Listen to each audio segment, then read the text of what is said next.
सेहत के पहले सेगमेंट में जानेंगे कम पानी पीने और ज्यादा नमक वाला खाना खाने से किडनियों को क्या नुकसान पहुंचता है।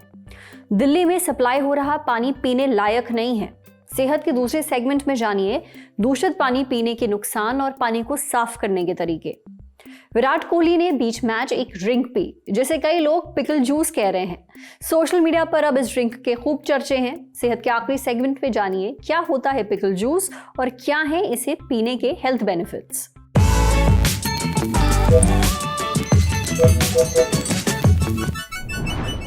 आपको पता है आपकी किडनी के सबसे बड़े दुश्मन कौन है? पहला है कम पानी, दूसरा है ज्यादा नमक। इन दोनों विलन्स ने आपके शरीर के हीरो किडनी का जीना मुश्किल कर रखा है। किडनी इतनी मेहनत से खून की सफाई करती है, शरीर की गंदगी को बाहर निकालती है ताकि आप हेल्दी और जिंदा रहें, लेकिन ये दोनों मिलकर उसके काम में अड़ंगा डालते हैं। इससे किडनी अपना काम ठीक से नहीं कर पाती। नतीजा शरीर बीमारियों का घर बन जाता है। आज सेहत के इस एपिसोड में हम डॉक्टर से जानेंगे कम पानी पीने और ज्यादा नमक वाला खाना खाने से किडनियों को क्या नुकसान पहुंचता है, किडनी से जुड़ी कौन सी समस्याएं हो सकती हैं। ये भी पता करेंगे कि एक दिन में कितना पानी पीना चाहिए और कितना नमक लेना चाहिए। सुनिए। बहुत से लोग सोचते हैं कि कम पानी पीने से कोई फर्क नहीं पड़ता, लेकिन सच तो ये है कि यही आदत धीरे धीरे किडनियों को नुकसान पहुंचाती है। हमारी किडनियां शरीर की सफाई करने वाली मशीन होती है। ये रोज़ हमारा खून साफ करती है और गंदगी को पेशाब के रास्ते बाहर निकालती है। अब सोचिए, अगर पानी ही कम होगा तो गंदगी बाहर कैसे निकलेगी भला? कम पानी पीने से पेशाब गाढ़ा हो सकता है, गंदगी शरीर में जमा होने लगती है और किडनियों को ज़्यादा मेहनत करना पड़ता है। लंबे समय तक कम पानी पीने से ये समस्याएं हो सकती है, जैसे किडनी स्टोन यानी पथरी, किसी को बार बार यूरिन इन्फेक्शन होना, या धीरे धीरे इसका असर किडनियों पे भी होता है। किडनियां अपनी ताकत खो जाती हैं। दिन में करीब करीब 8 से 10 गिलास पानी पीना ये ठीक माना जाता है, या फिर इतना कि आपका पेशाब हल्के पीले रंग का हो। अगर आप गर्मी में काम करते हो, आपको ज़्यादा पसीना आता है या आप बाहर काम करते हो, तो पानी और भी पीना ज़्यादा ज़रूरी होता है।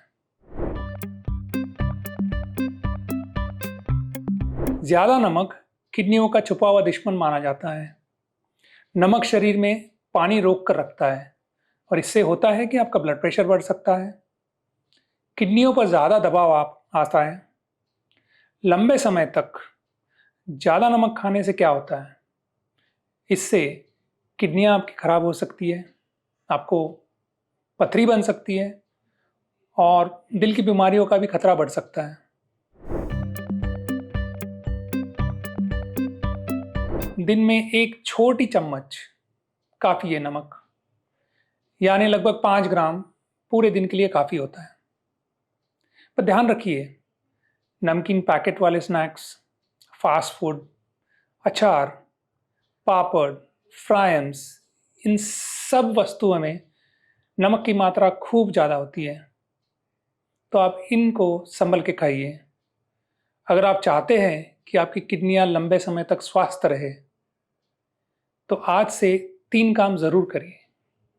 पहला, पानी सही मात्रा में पिए। दूसरा, नमक कम करें। और तीसरा, शरीर के संकेतों को नज़रअंदाज ना करें। जैसे ही प्यास लगे तुरंत पानी पीजिए। प्यास लगने का मतलब ही यही है कि शरीर में पानी कम हो गया है। चाय, कॉफी या कोल्ड ड्रिंक जैसी ड्रिंक्स पीकर आप पानी की कमी पूरी नहीं कर सकते। साथ ही अपनी डाइट में नमक कम करिए। किडनियों और दिल को हेल्दी रखने के लिए कम नमक खाना बहुत जरूरी है। अब बढ़ते हैं सेहत के अगले सेगमेंट की तरफ, तन की बात।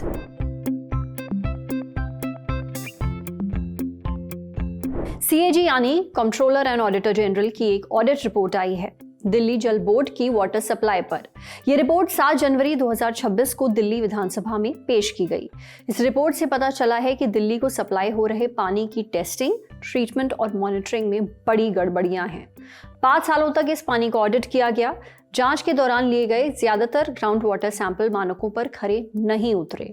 कुल 16,234 ग्राउंड वाटर सैंपल लिए गए, जिसमें से 55% पीने के लिए सेफ नहीं थे। यह आंकड़ा हर साल बदलता रहा। कभी पानी के 49% सैंपल फेल हुए तो कभी 63%। ऑडिट रिपोर्ट से एक और बात पता चली। दिल्ली को करीब 1,680 मिलियन यूनिट पानी की जरूरत है, लेकिन शहर में लगभग 25% पानी की कमी है। यानी एक तो पानी कम, दूसरा जो पानी मिल रहा है वो भी पीने लायक नहीं है। यही नहीं, पानी की क्वालिटी टेस्ट करने के लिए अभी जो सिस्टम है वो दुरुस्त नहीं है। दिल्ली जल बोर्ड के पास ना तो पर्याप्त स्टाफ है, ना ही जरूरी इक्विपमेंट्स, वाटर ट्रीटमेंट प्लांट्स, रेजर्वॉयर्स यानी पानी जमा करने की जगह, वाटर इमरजेंसी और बोरवेल्स पर फ्लो मीटर ही नहीं लगे हैं। इससे दिल्ली जल बोर्ड को पता ही नहीं चलता कि कितना पानी ट्रीट हो रहा है और कितना सप्लाई हो रहा है। सीएजी की रिपोर्ट के मुताबिक दिल्ली जल बोर्ड की लैब्स में पानी की क्वालिटी भारतीय मानक ब्यूरो के नियमों के हिसाब से नहीं जांची गई। इन लैब्स में पानी की जांच सिर्फ 12 पैरामीटर्स पर की गई, जबकि पीने के पानी की जांच 43 पैरामीटर्स पर होनी चाहिए थी। परेशान करने वाली बात तो ये है कि पानी में जहरीले पदार्थों, रेडियो एक्टिव तत्वों, बैक्टीरिया, वायरस, आर्सेनिक और लेड जैसे हैवी मेटल्स की टेस्टिंग नहीं की गई, और ये बहुत सीरियस बात है। इंडिया टुडे की रिपोर्ट बताती है कि पीने के पानी में रेडियो एक्टिव तत्व और हैवी मेटल्स होना जानलेवा हो सकता है। इससे अंगों को नुकसान पहुंच सकता है, अनीमिया और यहाँ तक कि कैंसर भी हो सकता है। वैसे पिछले साल के अंत में सेंट्रल ग्राउंड वाटर बोर्ड ने अपना लेटेस्ट वाटर क्वालिटी सर्वे जारी किया था। इस सर्वे से पता चला था कि दिल्ली की 13 से 15% ग्राउंड वाटर सैंपल्स में यूरेनियम ज्यादा था। यही नहीं, नाइट्रेट, फ्लोराइड और लेड वगैरह भी कई कुओं में ज्यादा मात्रा में पाए गए।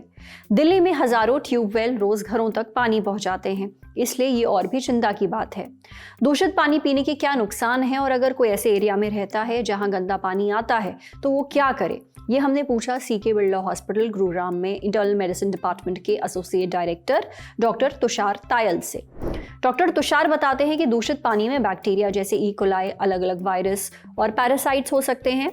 जब ये शरीर में जाते हैं तो आंतों में इन्फेक्शन पैदा करते हैं। इससे आंतों के पानी और पोषक तत्व सोखने की क्षमता कम हो जाती है। नतीजा, व्यक्ति को दस्त लग जाते हैं, यानी डायरिया हो जाता है। साथ ही पेट में दर्द, ऐंठन, उल्टी, उबकाई, बुखार, कमजोरी और डिहाइड्रेशन होने लगता है।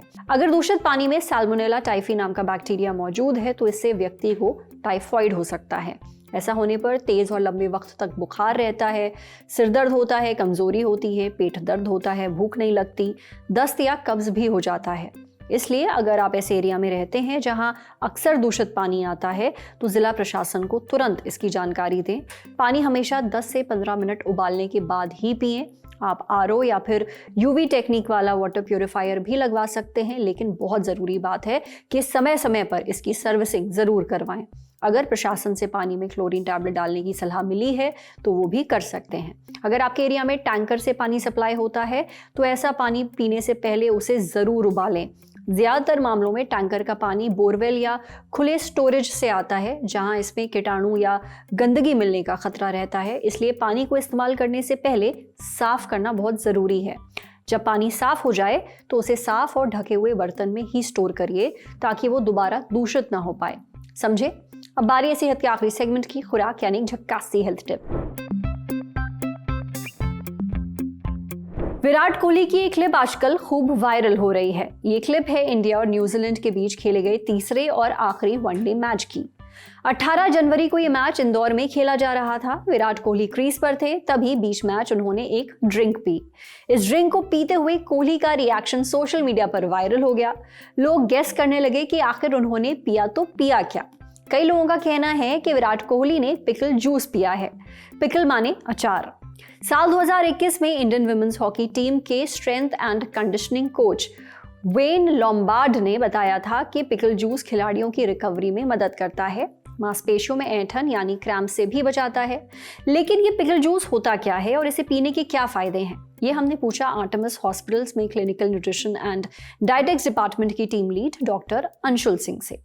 डॉक्टर अंशुल बताती हैं कि खीरे या दूसरी सब्जियों का अचार बनाने के बाद जो खट्टा पानी बचता है उसे पिकल जूस कहते हैं। इसमें सिरका, नमक, पानी, पोटेशियम, मैग्नीशियम और अचार के मसालों के ट्रेस एलिमेंट होते हैं। ट्रेस एलिमेंट यानी बहुत कम मात्रा में मौजूद जरूरी खनिज। पिकल जूस कोई स्पोर्ट्स ड्रिंक नहीं है, बल्कि ये नेचुरल इलेक्ट्रोलाइट्स का एक सोर्स है। इलेक्ट्रोलाइट्स एक तरह के मिनरल्स हैं जो हमारे शरीर में भी पाए जाते हैं, जैसे सोडियम, पोटेशियम, कैल्शियम, मैग्नीशियम और क्लोराइड। शरीर में इनकी कमी होने से थकान, चक्कर और सुस्ती जैसी दिक्कतें होती हैं। खिलाड़ियों को मसल क्रैम्प्स बहुत होते हैं, यानी खेलते खेलते मांसपेशियों में ऐंठन आ जाती है। दरअसल लगातार भागदौड़, गर्मी और ज्यादा पसीना आने से शरीर में सोडियम और बाकी इलेक्ट्रोलाइट्स की कमी हो जाती है। इससे मसल्स में ऐंठन आ जाती है, खेल पर असर पड़ता है। लेकिन पिकल जूस में मौजूद सोडियम और सिरका नसों के सिग्नल को जल्दी एक्टिव करते हैं। इससे मसल क्रैम्प्स से राहत मिलती है। पिकल जूस शरीर में इलेक्ट्रोलाइट्स का बैलेंस बनाए रखने में भी मदद करता है। खेलते समय पसीने के साथ सोडियम और पोटेशियम जैसे मिनरल्स का तेजी से लॉस होता है। पिकल जूस इनकी कमी पूरी करता है। सबसे अच्छी बात तो ये है कि पिकल जूस का असर 30 से 90 सेकंड के अंदर होता है। दरअसल ये मुंह और गले की नसों को एक्टिव करता है, जो दिमाग को सिग्नल भेजती है कि अब मसल्स को रिलैक्स करना है। पिकल जूस को कई स्पोर्ट्स ड्रिंक से बेहतर माना जाता है। क्यों? क्योंकि पिकल जूस में शुगर नहीं होती, इसमें कैलोरीज भी कम होती हैं, इसलिए कई प्रोफेशनल एथलीट्स इसे पसंद करते हैं। इसके अलावा पिकल जूस डिहाइड्रेशन से बचाने में भी मदद कर सकता है। ज्यादा एक्सरसाइज करने से शरीर में पानी और नमक दोनों की मात्रा घटने लगती है। पिकल जूस शरीर में पानी के लेवल को बनाए रखने में मदद करता है, साथ ही बीपी अचानक गिरने से भी बचाता है। ये हाजमा भी सुधारता है। पिकल जूस में मौजूदा सिरका पाचन एंजाइम्स को एक्टिव करता है। पाचन एंजाइम्स एक तरह के प्रोटीन होते हैं जो पेट में पाए जाते हैं और ये खाना पचाने में मदद करते हैं और पेट की तकलीफों से बचाते हैं। इसलिए पिकल जूस पीने से पेट का भारीपन कम होता है, गैस या ब्लोटिंग से भी राहत मिलती है। हालांकि पिकल जूस सबके लिए फायदेमंद नहीं है, इसलिए इसे एक्सपर्ट की सलाह पर ही पीना चाहिए। 2 से 4 चम्मच पिकल जूस पीना काफ़ी होता है। इसे पानी की तरह नहीं पिया जा सकता। वहीं जो प्रेग्नेंट महिलाएं हैं, जिन्हें हाई बीपी की शिकायत है, किडनी की कोई बीमारी है, एसिडिटी या अल्सर है, उन्हें पिकल जूस पीने से बचना चाहिए। आज सेहत पर इतना ही। अगर आप एक डॉक्टर हैं, हमसे कुछ शेयर करना चाहते हैं, तो जो ईमेल आईडी इस वक्त आपको अपनी स्क्रीन पर दिख रही है, उस पर हम एक मेल भेज दीजिए। शुक्रिया।